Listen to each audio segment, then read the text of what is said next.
आदरणीय दोस्तों और मेरे प्रिय भक्तों, जरासंध वध की सुर्खियों में आज पुनः एक बार फिर यह वृतांत लेकर हाजिर हुआ हूँ।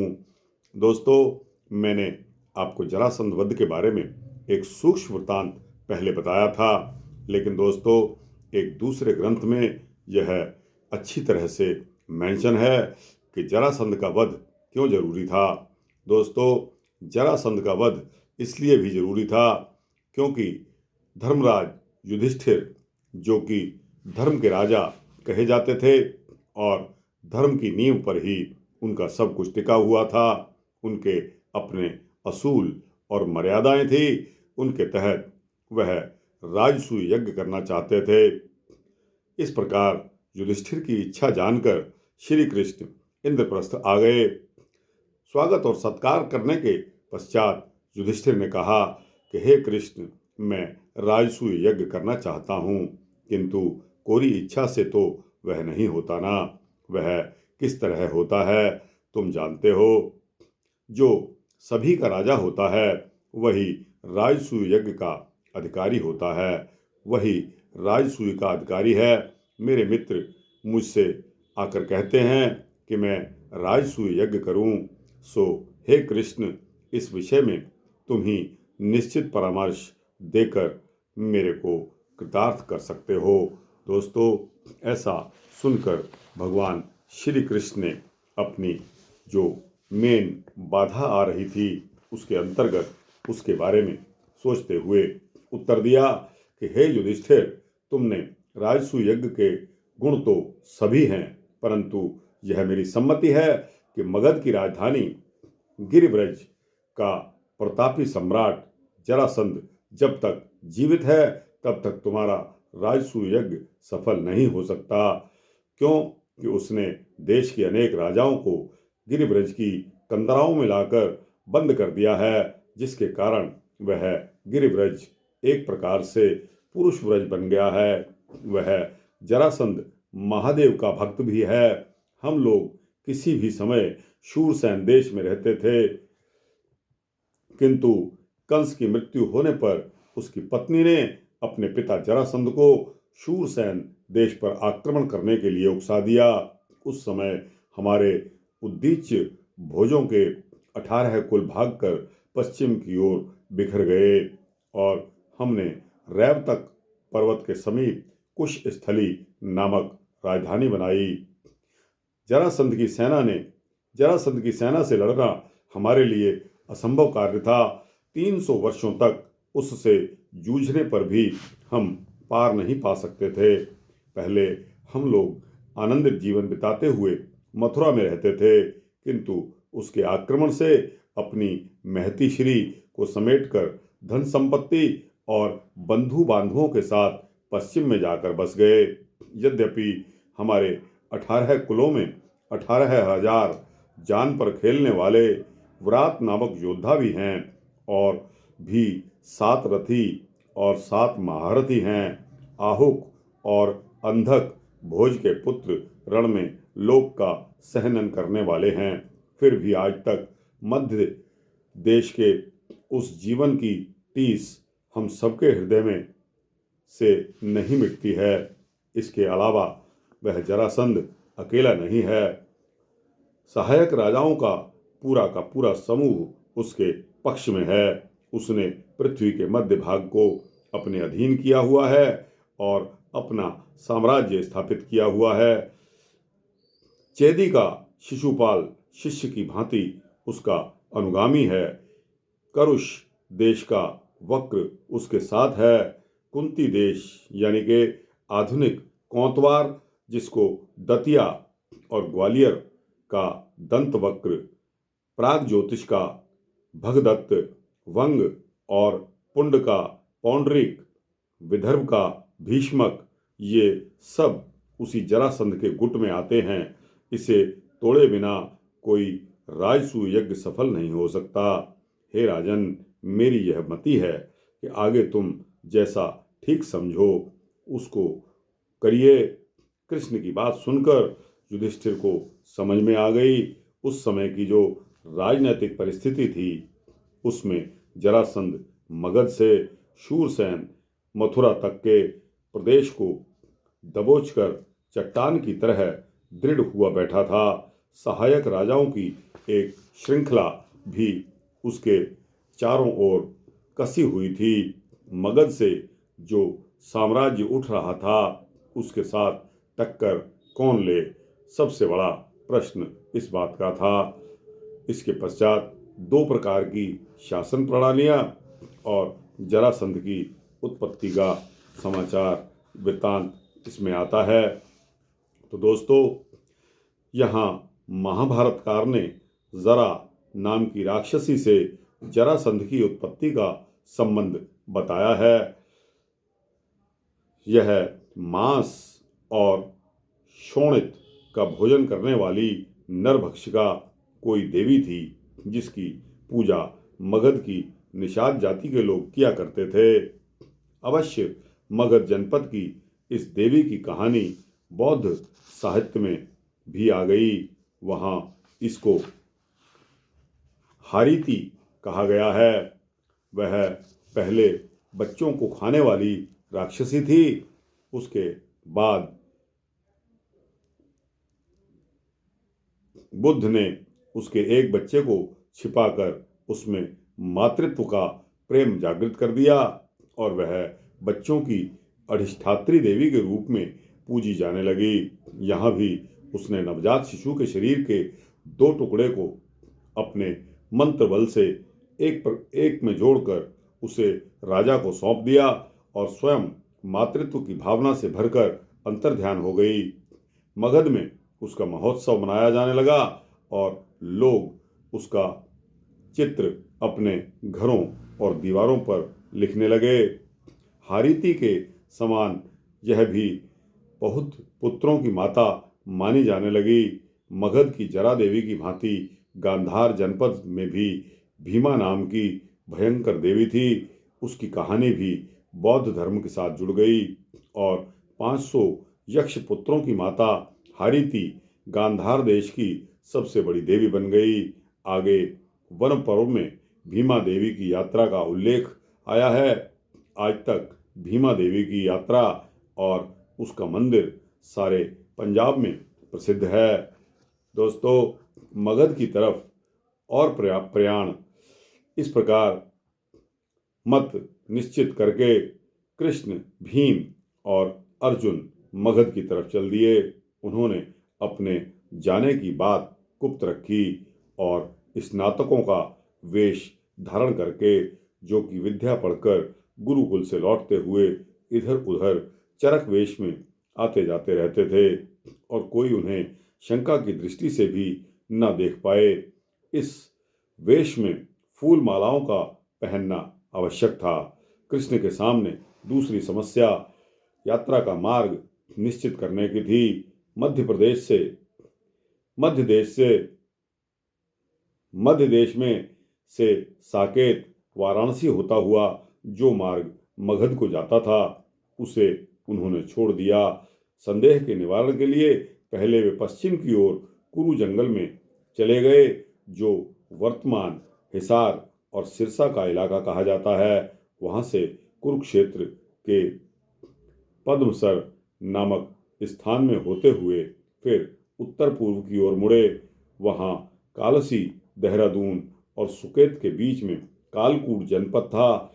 उसे पार करके पहाड़ की तराई के किनारे किनारे आबादी को बचाते हुए और सरयू, सदानीरा या राप्ती तथा गंडकी को पार कर मिथिला में घुसे और वहां से गंगा उतरकर पूरब की ओर मुड़े। वहां जंगल में कुरुवार यानी के कुर्वोच्छद आदि आदिवासियों के इलाके में होकर गोरखगिरी के पास पहुंच गए, जहां मगध की राजधानी थी। गिरिव्रज, वैहार, वृषभ, वराह, चैत्यका गिरी और ऋषिगिरी इन 5 पहाड़ियों के बीच में बसा हुआ था।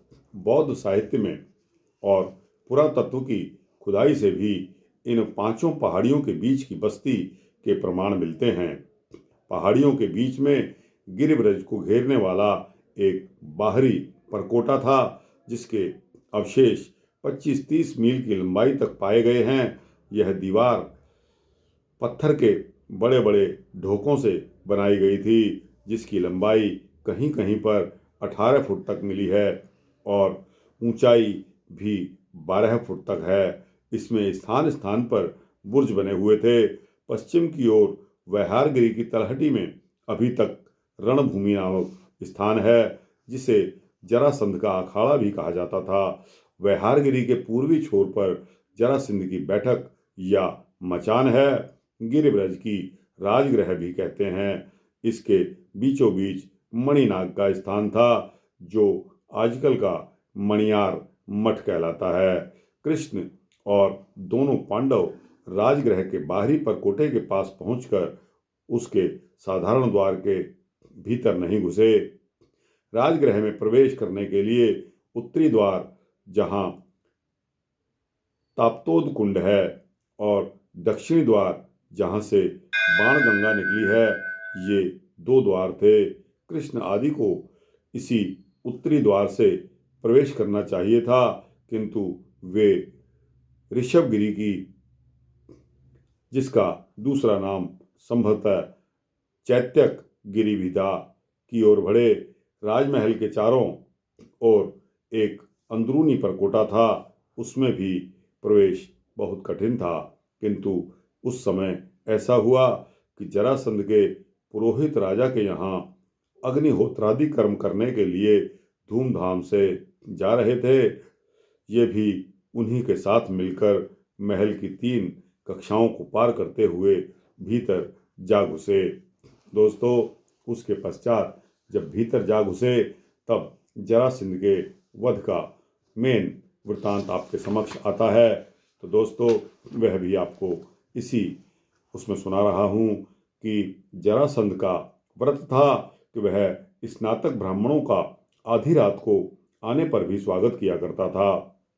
अतः इन्हें देखकर इनका भी उसने स्वागत किया और बैठने के लिए कहा, किंतु इनका अपूर्व वेश देखकर वह कुछ विस्मित हुआ और बोला, स्नातक विप्रों को माल्य और अनुलेपन के साथ मैंने देखा है, किंतु उनकी भुजाओं में प्रत्यंचा के निशान नहीं देखे। आप सच बताइए कि आप कौन हो। सत्य कहने में ही राजाओं की शोभा है। चैत्यगिरी की चोटी पर चढ़कर सीधे मेरे महल में अद्वार से इस प्रकार निर्भय होकर आने वाले तुम कौन हो, और क्यों मेरी दी हुई पूजा को तुम स्वीकार नहीं करते। ऐसा सुनकर श्री कृष्ण ने कहा कि हे राजन, ब्राह्मण, क्षत्रिय और वैश्य तीनों ही स्नातक व्रती होते हैं, किंतु उनके नियम अलग अलग होते हैं। क्षत्रिय भी शक्ति की भुजा में रहते हैं। क्षत्रिय की शक्ति भुजा में रहती है, वाणी में नहीं। वह श्री चाहता है। मित्र के घर में द्वार से और शत्रु के घर में अद्वार से घुसना चाहिए। शत्रु होने के कारण हमने तुम्हारी पूजा नहीं ली। इस प्रसंग में यह बात ध्यान रखने योग्य है कि केवल 2 साथियों के साथ जरासंध के कोट में और फिर उसके महल के भीतरी भाग में घुसकर श्री कृष्ण ने बहुत ही साहस का परिचय दिया और भारी जोखिम भी उठाया। यदि जरासंध एक एक के साथ युद्ध करने की उनकी चुनौती को स्वीकार न कर लेता, तो उन तीनों पर सभी कुछ संकट आ सकता था। यह भी संभव है कि राजगृह में भी कुछ लोग जरासंध से असंतुष्ट हों, क्योंकि इसी प्रसंग में श्री कृष्ण ने पहले कहा है कि मगधों में 101 कुल ऐसे हैं जो जरासंध से प्रसन्न नहीं हैं, अतएव उन पर वह बलपूर्वक शासन करता है। कृष्ण की बात सुनकर जरासंध ने कहा, मुझे तो याद नहीं कि तुम्हारे साथ मेरा बैर कब हुआ है। कुछ बिगाड़ न करने पर भी क्यों तुम मुझे अपना वैरी समझते हो। तब श्री कृष्ण ने उत्तर दिया कि लोक ने इतने क्षत्रियों को पकड़कर तुम रुद्र के लिए उनकी बलि देना चाहते हो। इससे बढ़कर कौन सा पाप होगा। मनुष्यों का समालंब आज तक कभी नहीं देखा गया। तुम मनुष्य बलि से देव शंकर को पूजना चाहते हो। हम धर्म के रक्षण में समर्थ हैं। तुम्हें युद्ध के लिए चुनौती देते हैं। हमारे साथ लड़ो या राजाओं को छोड़ दो। ऐसा सुनकर जरासंध ने अपना ऐंठू स्वभाव दिखा दिया कि बिना जीते हुए किसी राजा को भी मैं नहीं लाया। क्षत्रिय के लिए यही धर्म है कि विक्रम से दूसरे को वश में करके उसके साथ में जो चाहे करे। देवता के लिए इनकी मान्यता करके भय से मैं इन्हें आज कैसे छोड़ दूं। सेना से या एक एक से या दो से या तीन से, जैसे भी चाहो मैं युद्ध करने को तैयार हूं। ऐसा कहकर जरासंध ने अपने पीछे अपने पुत्र सहदेव के अभिषेक का आदेश दे दिया और स्वयं युद्ध के लिए तैयार हो गया। कृष्ण ने पूछा कि हम तीनों में से तुम किनके साथ युद्ध करना चाहते हो। जरासंध ने तीनों की ओर देखकर भीम के साथ लड़ना स्वीकार किया। इसके अनंतर उन दोनों महाबलवीरों का अत्यंत भयंकर बाहुयुद्ध हुआ। वे दोनों कार्तिक मास के पहले दिन अखाड़े में उतरे थे। चतुर्दशी की रात को जरासंध थक कर अलग हो गया। तब श्री कृष्ण ने कहा कि हे भीम, थके हुए शत्रु को और रगड़ना ठीक नहीं तो हो सकता है कि उसका दम ही टूट जाए। भीम कृष्ण के इस इशारे को समझ गए। वस्तुतः कृष्ण का आशय था कि यही समय है कि इसका दम तोड़कर काम तमाम कर डालो। भीम ने भी ऊपर से दिखावटी रूप में कहा कि हाँ कृष्ण, मुझे इस दशा में इसे और नहीं रगड़ना चाहिए, जबकि इसके प्राण फूलकर छाती में आ गए हैं। इस प्रकार भीम और जरासंध फिर एक दूसरे से भिड़ गए और अंत में भीमसेन ने उसे मार डाला। तुरंत जरासंध का रथ जुड़वाकर दोनों भाइयों के साथ कृष्ण उस पर सवार हुए और जहां 86 राजा कैद में थे वहां जाकर उन सभी का बंधन मोक्ष कर दिया और सहदेव यानी कि जरासंध के सुपुत्र सहदेव का राज्याभिषेक करके वह इंद्रप्रस्थ लौट आए। तो दोस्तों, यह जरासंध के बारे में आपको मैं वीर रस के अंतर्गत यह वृतांत मेरे को अच्छा लगा, अतः मैंने उचित समझा कि एक बार फिर आपको जरासंध के वध के बारे में यह वृतांत सुना दूं। दोस्तों, यह वृतांत आपको कैसा लगा? अच्छा लगा हो तो इसको लाइक और शेयर करते हुए अपने दोस्तों, भक्तों, मित्रों, जिज्ञासुओं को भेजना और इस चैनल को सब्सक्राइब कर देंगे तो आपको इसी तरह के भक्ति वृतांत सूक्ष्म में देता रहूँगा। जय श्री राधे, जय श्री कृष्णा, जय श्री राधे कृष्णा।